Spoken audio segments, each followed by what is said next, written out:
ಏನು ಮಾಡ್ತೀವಿ?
ಸಂತೋಷವಾಗಿ ಯಾರೋ ಇನ್ನೂ ಬರ್ತಿಲ್ಲ.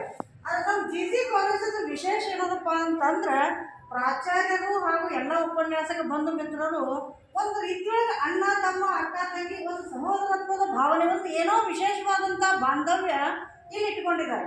ಅದ್ರಾಗ ಈಗ ಹೇಳಬೇಕಪ್ಪ ಅಂತಂದ್ರೆ ಎಷ್ಟು ಜನ ಇಲ್ಲಿ ಪ್ರಾಚಾರ್ಯರು ಅದಾರ, ಎಲ್ಲರಿಗೂ ಒಂದು ಏನು ಬಂಗಾರದ ರಿಂಗದೊಳಗೆ 9 ನವರತ್ನಗಳು ಅಂತ ಹೇಳ್ತಾರೆ. ರಾಜನ ಆಸ್ಥಾನದೊಳಗೆ ಹೆಂಗಿತ್ತಪ್ಪ ಅಂತಂದ್ರೆ ನವರತ್ನ ಅಂತ ಅಂದ್ರೆ 9 ಜನ ಮಿನಿಸ್ಟರ್ಸ್ ಹೆಂಗಿರ್ತಾರೋ ಹಂಗೆ ಇಲ್ಲಿ ಸಾಕಷ್ಟು ಸಂಪನ್ಮೂಲವನ್ನು ಪಡೆದಂಥ ಎಲ್ಲ ವ್ಯಕ್ತಿಗಳನ್ನು ಹಿಡ್ಕೊಂಡು ಏನು ಮಾಡಿದಾರಪ್ಪ ಅಂತಂದ್ರೆ ಇಲ್ಲಿ ತನ್ನದೇ ಆದಂತಹ ಆಡಳಿತವನ್ನು ಮಾಡ್ಕೊಂಡು ಹೋಗಿದ್ದಾರೆ. ಇಂಥ ಈಗ ನಮ್ಮ ನಾಯ್ಕೋಡಿ ಸರ್ ಬಂದಾಗ ಇದೊಂದು ರಕ್ತ ನಮ್ಗೆ ಹೊಂಟದ ಹೊರಗೆ ಅಂತ ಅನ್ನುವಂಥದ್ದು ಒಂದು ನೋವು ನಮಗೆ ಅದ ರೀ. ಆದರೆ ಏನಪ್ಪ ಅಂದ್ರೆ ವಯೋನಿವೃತ್ತಿ ಅನ್ನುವಂಥದ್ದು ಏನದಪ್ಪ ಅಂತಂದ್ರೆ ಸಹಜ ಅದ. ಅದು ವೃತ್ತಿ ಆಗ್ಬೇಕು, ಅದು ನಿವೃತ್ತಿ ಆಗಬಾರ್ದು. ಅದು ಏನಾಗ್ಬೇಕ್ರಿ, ನೀನು ಇನ್ಮೇಲೆ ಹೆಚ್ಚಿಗೆ ವೃತ್ತಿ ಮಾಡಬೇಕು ಅಂತ. ಅದು ಇಷ್ಟು ದಿನ ಏನು ಮಾಡಿದ್ರಿಪ್ಪ ಅಂತಂದ್ರೆ ಆಫೀಷಿಯಲಿ ಶಾಲಾ ಕಾಲೇಜಿಗೆ ಸಂಬಂಧಿಸಿದಂಗೆ ವೃತ್ತಿ ಮಾಡಿದ್ರಿ. ಇನ್ನು ಮೇಲೆ ಏನದ ಮನೆ ಕಡೆ ಲಕ್ಷ್ಯ ಕೊಡ್ರಿ ಅಂದಂಗೆ ಅಲ್ಲಿರುವಂಥ ಜವಾಬ್ದಾರಿಯನ್ನು ಹೊತ್ಕೊಳ್ರಿ ಅನ್ನುವಂಥ ವಿಶೇಷವಾದಂಥ ಅಲ್ಲಿ ಪದ ಅಡಗ್ಯದ ಅಂತ ನನಗೆ ಅನ್ನಿಸ್ತಾ ಇದೆ. ಮತ್ತು ಇನ್ನೊಂದು ಏನಪ್ಪ ಅಂತಂದ್ರೆ ಇವ್ರು ಯಾವಾಗಲೂ ನಗನಗ್ತಾ ಖುಷಿಯಾಗಿ ಎಲ್ಲರ ಜೊತೆಗೆ ಹೊಂದಾಣಿಕೆ ಮಾಡ್ಕೊಂಡು ಏನು ಮಾಡ್ತಾ ಇದ್ರಪ್ಪ ಅಂತಂದ್ರೆ ಹೇಳ್ತಾ ಇದ್ರು. ಯಾವುದೇ ಕೆಲಸ ಕೊಡಲಿ, ಎಂಥದ್ದೇ ಇರಲಿ, ಎಲ್ಲದಕ್ಕೂ ನಾನು ಮಾಡ್ತೀನಿ ಅನ್ನುವಂಥ ಮುನ್ನಡೆ ಅವ್ರದ್ದು ಹೆಜ್ಜೆ ಇತ್ತು. ಅವರನ್ನು ನೋಡಿ ನಮಗೆ ಇನ್ನೂ ಕಲಿಬೇಕಾದದ್ದು ಭಾಳ ಅದರಿ. ಮತ್ತು ಯಾವತ್ತೂ ಪ್ರಾಚಾರ್ಯರ ಜೊತೆಗೆ ಓಡಾಡಿದಂಥ ವ್ಯಕ್ತಿತ್ವ ಯಾರಾದರೂ ಅದಾರಪ್ಪ ಅಂತಂದ್ರೆ ಅದು ಬೊಮ್ಮನಹಳ್ಳಿ ಸರ್. ಹಾಗಾಗಿರೋದ್ರಿಂದ ಈ ಬೊಮ್ಮನಹಳ್ಳಿ ಸರಿಗೆ ಹೊಗಳಿದ್ದಷ್ಟು ಕಡಿಮೆನೇ ಅದ. ಅಷ್ಟು ಒಳ್ಳೆ ರೀತಿಯಲ್ಲಿ ಅವರಲ್ಲಿ ಮಾನವೀಯತೆ ಅದ ರೀ. ಆಮೇಲೆ ಒಳ್ಳೆ ಪ್ರೀತಿ, ವಿಶ್ವಾಸ, ನಂಬಿಕೆಗೆ ಅತಿ ಹೆಚ್ಚಿನ ಒಂದು ಪ್ರಾಮುಖ್ಯತೆಯನ್ನು ಕೊಡುವಂಥ ವ್ಯಕ್ತಿ ಯಾರಾದರೂ ಅದಾರಪ್ಪ ಅಂತಂದ್ರೆ ಅದು ಬೊಮ್ಮನಹಳ್ಳಿ ಸರ್. ಮತ್ತು ಅವರನ್ನು ನಾವು ಬಹುಶಃ 2013ರಿಂದ ನೋಡಕತ್ತೀನಿ ಅಲ್ರಿ, 18ರಿಂದ ನೋಡಕತ್ತೀನಿ ರೀ ಸರ್. ಯಾವುದಕ್ಕೂ ಇಲ್ಲ ಅಂತಂದಿಲ್ಲ. ಅವ್ರ ಬಾಯಿಂದ ಏನಾರು ಕೇಳಿದ್ರು ಅವ್ರ ಬಾಯಿಂದ ಯಾವಾಗಲೂ ಇಲ್ಲ ಅನ್ನುವಂಥ ಪದ ಇಲ್ಲವೇ ಇಲ್ಲ. ಯಾವಾಗಲೂ ಆಯ್ತು ರೀ ಮಾಡೋದು ಮೇಡಮ್ ಅದೇ.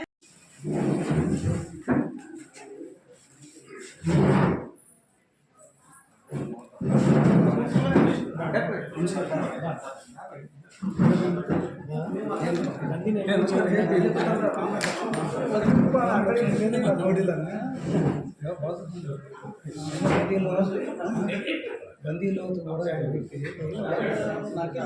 ಹೌದು.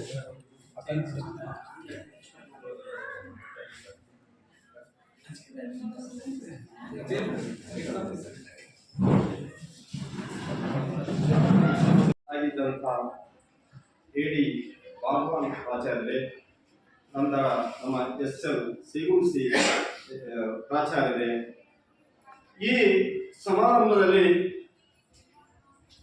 ಅನೇಕ ಪ್ರಾಚಾರ್ಯ ವೃಂದದವರು ಭಾಗವಹಿಸ್ಯಾರ. ಅನೇಕ ಪ್ರಾಚಾರ್ಯ ವೃಂದರು ಅನೇಕ ಆತ್ಮೀಯ ಪ್ರಾಚಾರ್ಯರಾಗಿದ್ದಾರೆ.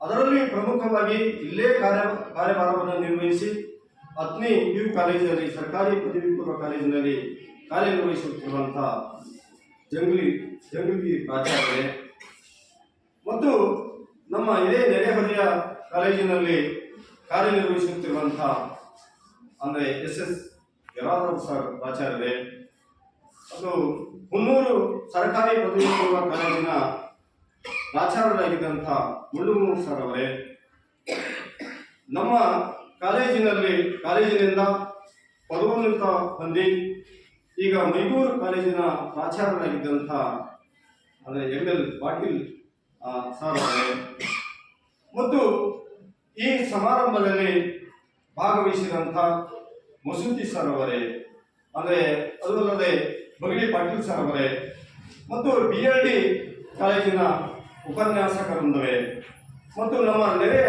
ಕಾಲೇಜಿನ ಎಲ್ಲ ಆತ್ಮೀಯ ಉಪನ್ಯಾಸಕರಾದಂಥ ಅಶೋಕ್ ರಾಮದೂರ್ ಸರ್ ಅವರೇ, ಅಂದರೆ ಹೆಬ್ಬಾಳ್ ಸರ್ ಅವರೇ, ಲಿಂಗಾನಂದ್ ಸರ್ ಅವರೇ, ಮತ್ತು ಇಲ್ಲಿ ನಮ್ಮ ಕಾಲೇಜಿನ ಆತ್ಮೀಯ ಶಿಕ್ಷಕರೊಂದಿಗೆ ಉಪನ್ಯಾಸಕಿಯರೊಂದಿಗೆ ಎಲ್ಲ ಸಿಬ್ಬಂದಿ ವರ್ಗವೇ, ಇಂದು ಈ ಕಾರ್ಯಕ್ರಮ ಅನಿವಾರ್ಯ. ಯಾಕಂತಂದ್ರೆ ಸರ್ಕಾರದ ನಿಯಮಾವಳಿ ಅಂದರೆ ನಮ್ಮ ಕರ್ತವ್ಯ ಆಗಿತ್ತು. ಸಾಂಪ್ರದಾಯಿಕವಾಗಿ ನಾವು ಏನಂದ್ರೆ ಈ ಕಾರ್ಯಕ್ರಮವನ್ನ ನಾವು ಬೊಮ್ಮನಹಳ್ಳಿ ಸರ್ಗೆ ಕರೆ ಮಾಡಿದಾಗ ಅವರು ಒಪ್ಕೊಂಡ್ರು. ಏನಂದ್ರೆ ಆಯ್ತು ಸರ, ನಾವು 31ಕ್ಕೆ ನಾನು ಬರ್ತೀನಿ, ಅದನ್ನ ಮಾಡೋಣ ಅಂತಂದಾಗ, ಅಂದ್ರೆ ನಾವು ಸಂಕ್ಷಿಪ್ತವಾಗಿ ಮಾಡೋದು ಅಂತಂದ್ರೆ ಎಲ್ಲರಿಗೆ ಅವರು ಆಹ್ವಾನ ನೀಡಿದರು.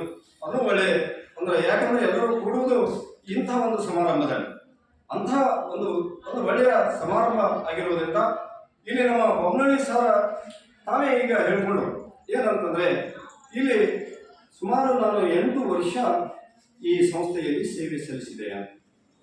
ಸರಿ, ಅಂದ್ರೆ ಈಗ ಏನಂದ್ರೆ ಈಗ ಸಂಸ್ಥೆ ಹೇಗಿದೆ ಅಂತಂದ್ರೆ, ಈಗ ನಮ್ಮ ಪಾಟೀಲ್ ಸರ್ ಭೌತಶಾಸ್ತ್ರ ಉಪನ್ಯಾಸಕರು ಪದೋನ್ನತ ಹೊಂದಿ ಪ್ರಾಚಾರ್ಯರಾಗಿ ಹೋಗ್ಯಾರ. ಈಗ ಎರಡನೇದವರು ಇವರು ಏನಂದ್ರೆ ನಮ್ಮ SC ಬೊಮ್ಮನಹಳ್ಳಿ ಸರ್ ಅವರು ನಿವೃತ್ತಿ ಆಗ್ಯಾರ. ಇನ್ನು ಒಬ್ಬರೇ ನಮ್ಮ ಯಾರು ಉಳಿದವರು ಅಂತಂದ್ರೆ ಅಂದ್ರೆ ಹೆರ್ಕರ್ ಸರ್ ಮಾತ್ರ ಬಯಾಲಜಿಯಲ್ಲಿ ಉಳಿದಾರ. ನಮ್ಮ ಸೈನ್ಸ್ ಇದು ಬಡವಾಗ್ಯದ, ಸೈನ್ಸ್ ಸೆಕ್ಷನ್ ಬಡವಾಗ್ಯದ. ಅದಕ್ಕಾಗಿ ಅದನ್ನ ಯಾಕಂದ್ರೆ ಎಲ್ಲರನ್ನ ಕಳ್ಕೊಂಡು ಅಂದ್ರೆ ಇನ್ನು ಅದನ್ನು ಅಭಿವೃದ್ಧಿ ಮಾಡಬೇಕಾಗಿತ್ತು, ಅಂದ್ರೆ ಅತ್ಯಂತ ಮಹತ್ವವಾಗಿದೆ.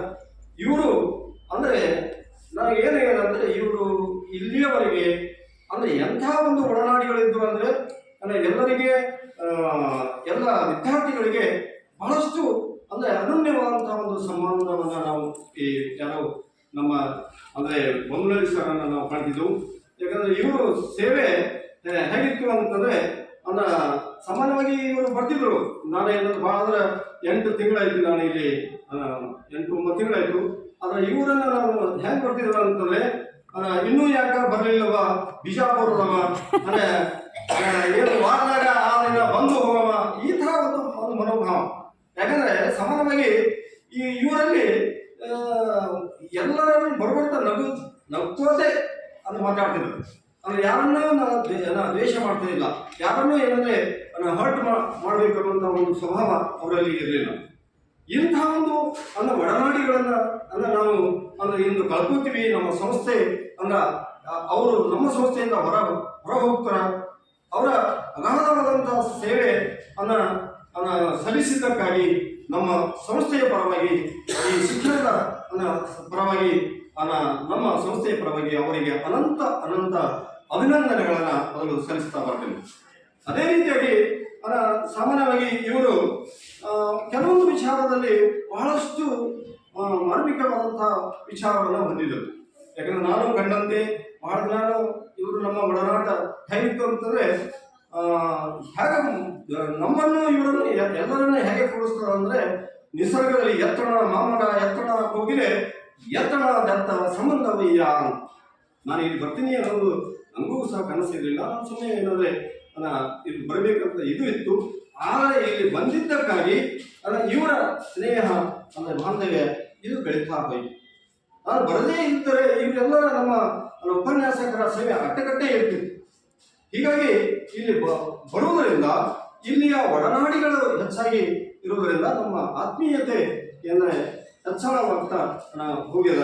ಮತ್ತು ಇವರು ಏನಂದ್ರೆ ಒಂದೇ ಒಂದು ಅಂದ್ರೆ ಕಾರ್ಯ ಚಟುವಟಿಕೆಯಲ್ಲಿ ಏನಂದ್ರೆ ಯಾವುದೇ ಕೆಲಸ ಕೊಡ್ರಿ ಅಂದ್ರೆ ತಪ್ಪದೆ ಯಾರನ್ನೇ ಒಂದು ಸಮಾರಂಭ ಸಣ್ಣ ಪುಟ್ಟ ಸಮಾರಂಭ ಅಂದ್ರೆ ಸ್ವಾಗತ ಮಾಡಿ ಅಂದ್ರೆ ಪಟ್ನೆ ಹೇಳ್ಬಿಡೋರು ಮತ್ತೆ ಅದರಿಂದ ಅಭಿನಂದನೆ ಹೇಳೋದೇ ಅಭಿನಂದನೆಯನ್ನ ಅಂದ್ರೆ ಸಲ್ಲಿಸೋರು. ಇಂತಹ ಮನೋಭಾವವನ್ನ ಅಂದ್ರೆ ಇವರಲ್ಲಿ ನಾವು ಕಾಣ್ತಾ ಬರ್ತೀವಿ. ಕೆಲವೊಂದು ಹೇಳಲಾರದೆ ಅಂದ್ರೆ ಅವರಿಗೆ ನಮ್ಮ ಕಾರ್ಯಚಟುವಟಿಕೆಯಲ್ಲಿ ತೊಡಗಿಸಿಕೊಳ್ತಿದ್ರು ಅನ್ನುವಂತಹ ವಿಚಾರ ಅಂದ್ರೆ ಅವರಿಂದ ಅಂದ್ರೆ ಕಂಡು ಬರ್ತದೆ. ನಾನು ಒಂದೇ ಇವರಲ್ಲಿ ಸ್ವಭಾವ ಹೆಂಗಿದೆ ಅಂತಂದ್ರೆ ಒಮ್ಮೆ ನಾವು ವೆಸ್ಟ್ ಬಂಗಾಳಕ್ಕೆ ಹೋಗಿದ್ದೆವು. ಅದೊಂದು ನೆನಪಾಗುತ್ತೆ. ಯಾಕಂದ್ರೆ ವೆಸ್ಟ್ ಬೆಂಗಾಲಕ್ಕೆ ನಾವೇನಂದ್ರೆ ನಾವು ಬಾಗವನ್ ಸರ್ ಹೋಗಿದ್ದೆವು. ಅಲ್ಲಿ ಒಂದು ಘಟನೆ ಏನಾಯ್ತು ಅಂತಂದ್ರೆ ಮೊದಲು ಹೋದಾಗ ನಾವು ವೆಸ್ಟ್ ಬೆಂಗಾಲ್ದಾಗ ನಮ್ಗೆ ಯಾರು ರೂಮನೇ ಸಿಗಲಿಲ್ಲ. ರಾಮಕೃಷ್ಣ ಸಂಘ ಒಟ್ಟ ರೂಮೇ ಸಿಗಲಿಲ್ಲ. ಹೆಂಗೆ ಮಾಡೋದು ಅಂತ ಇವರು ಎಲ್ಲರೂ ಒದ್ದಾಡಿದ ನಂತರ ಏನಂದ್ರೆ ಏನು ಮಾಡೋದು ಅಂತ ಬೊಮ್ಮನಹಳ್ಳಿ ಸರ್ ಫೋನ್ ಮಾಡೋಣ ಅಂತ ನಾವು ಬಾಗವನ್ ಸರ್ ಅದು ಅವರು ಬೊಮ್ಮನಹಳ್ಳಿ ಸರ್ಗೆ ನಾವು ಫೋನ್ ಮಾಡಿದೆವು. ಅವರು ಹೇಗಾದ್ರ ಅಂತಂದ್ರೆ ಈ ಸ್ವಾಮೀಜಿಯನ್ಗೆ ಮಾತನಾಡಿ ಅಲ್ಲಿ ನಮ್ಗೆ ಏನಂದ್ರೆ ರೂಮ್ ಕೊಡಿಸುವ ಒಂದು ಕ್ರಿಯಾಶೀಲತೆ ನೋಡೋದ್ರಲ್ಲಿ ಯಾವ ರೀತಿ ಸ್ವಾಮೀಜಿಯ ಹಂಗೆ ಮಾತಾಡಿ ಅಲ್ಲಿ ನಮ್ಗೆ ರೂಮ್ ಕೊಡೋದಕ್ಕೆ ಇವರು ಒಬ್ರು ಕಾರಣೀಭೂತರಾದ ಅಂದ್ರೆ ಇಂಥ ಒಂದು ಒಳ್ಳೆಯ ಮಾತುಗಾರರು ಆಗಿದ್ರು. ಒಂದು ಎಲ್ಲರ ಜೊತೆ ಒಂದು ಒಡನಾಡಿದಂತಹ ಒಂದು ಸಂಬಂಧವನ್ನ ನಾವು ಇಲ್ಲಿ ಇವರಲ್ಲಿ ನಾವು ಕಾಣ್ತಾ ಬರ್ತೀವಿ.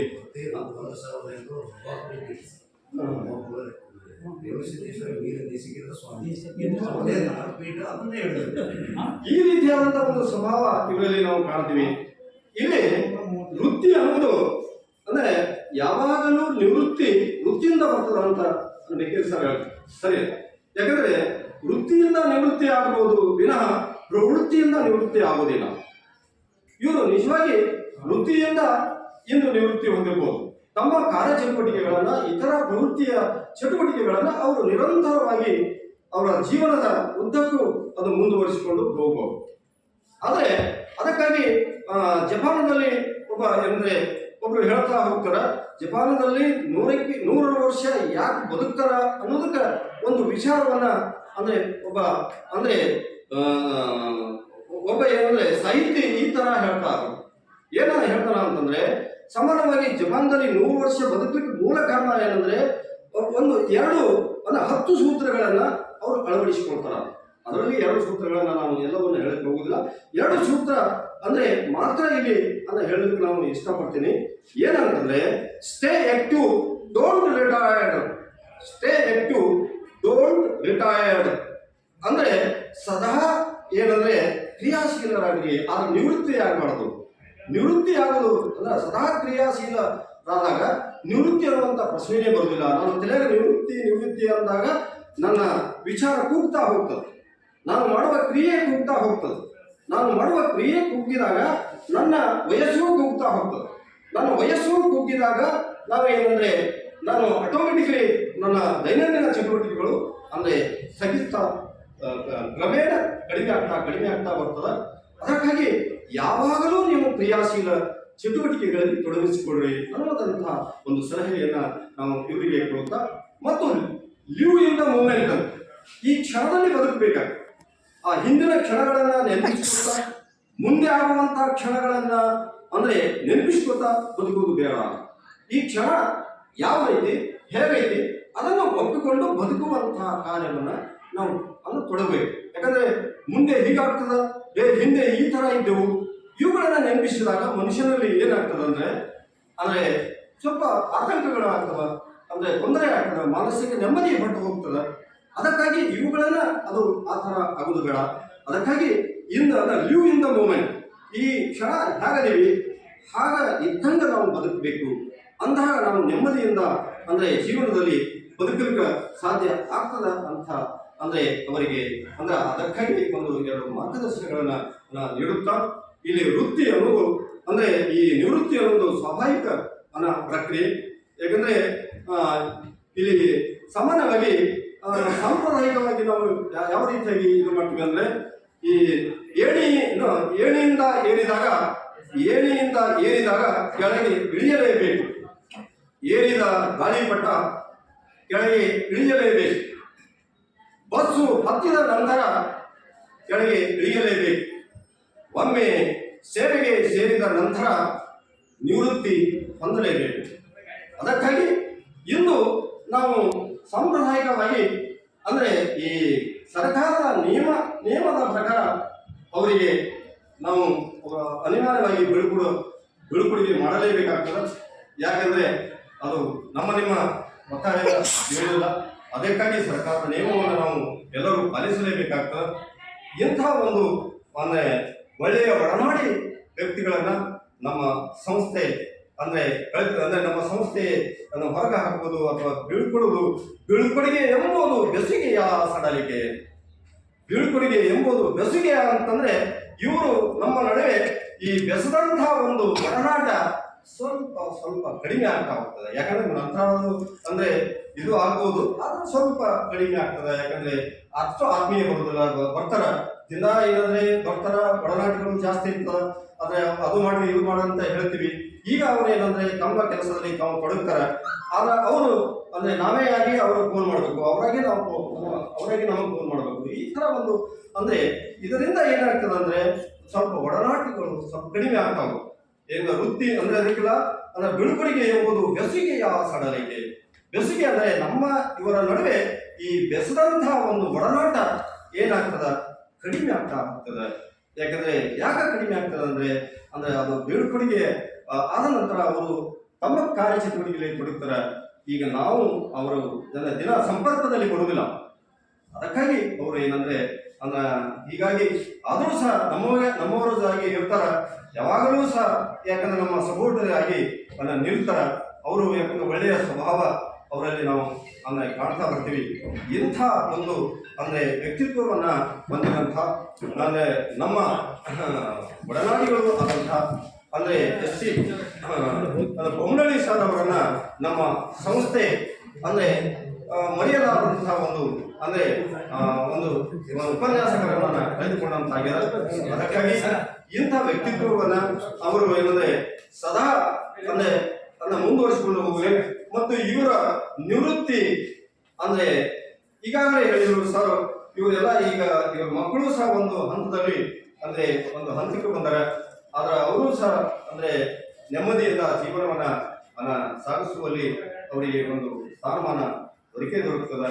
ಅವರಿಗೆ ದೇವರು ಆಯುಷ್ಯ, ಆರೋಗ್ಯ, ನೆಮ್ಮದಿ, ಸಂಪತ್ತು ಸದಾ ದೊರಕಿಸಿಕೊಳ್ಳಿ. ಅವರಿಗೆ ದೇವರು ಒಳ್ಳೆಯದು ಮಾಡಲಿ. ಸದಾ ನಮ್ಮ ಸಂಸ್ಥೆಯ ಮೇಲೆ ಅವರಿಗೆ ಅಭಿಮಾನ ಇರಲಿ.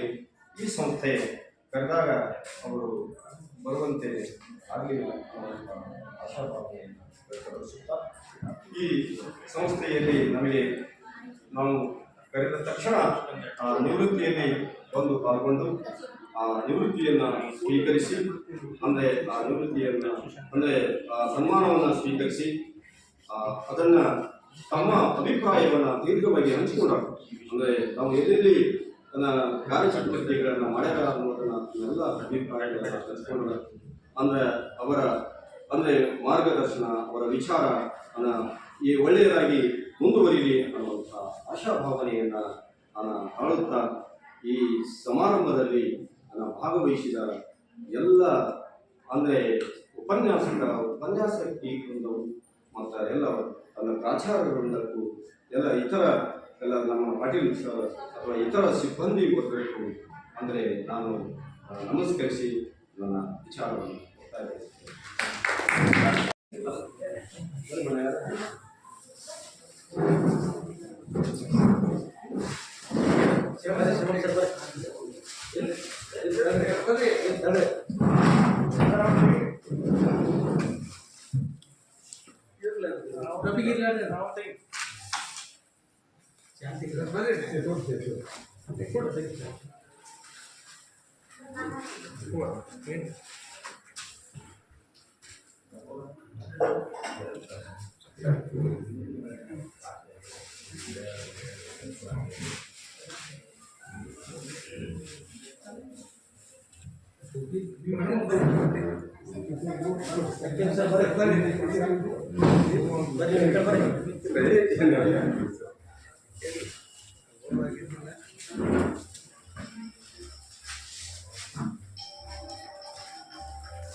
ಬರ್ರಿ ಸರ್.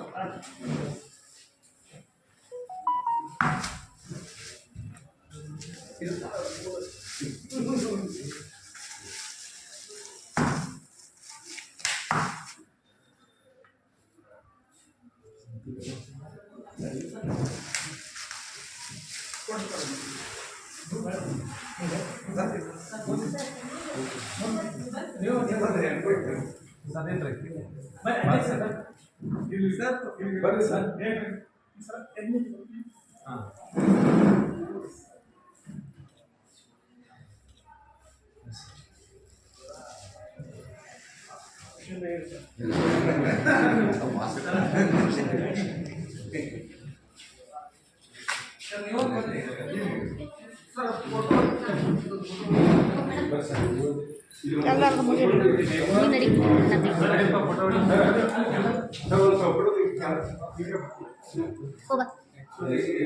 ಪ್ರಿನ್ಸಿಪಲ್ ಇದ್ರೆ ಜಾಯಿನ್ ಮಾಡಿಸ್ಕೊಂಡು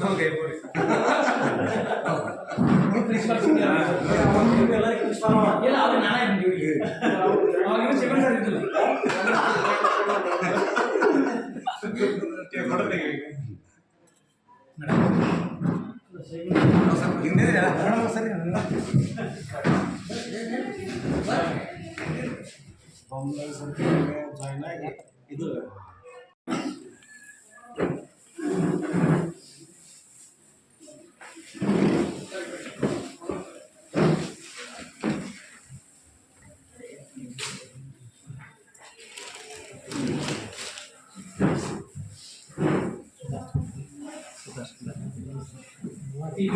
ನಾವೇ ಸರ್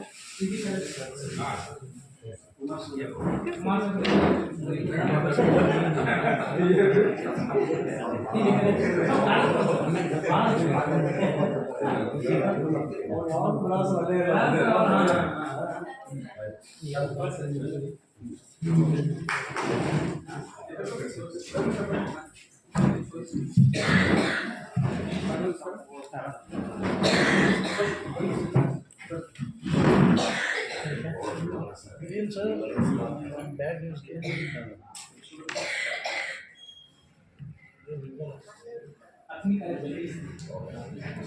ಎಲ್ಲರಿಗೂ ನನ್ನ ನಮಸ್ಕಾರಗಳು. ಹಸನ್ಮುಖಿ ಸದಾ ಸುಖಿ ಅಂತ ಹೇಳ್ತಾರೆ.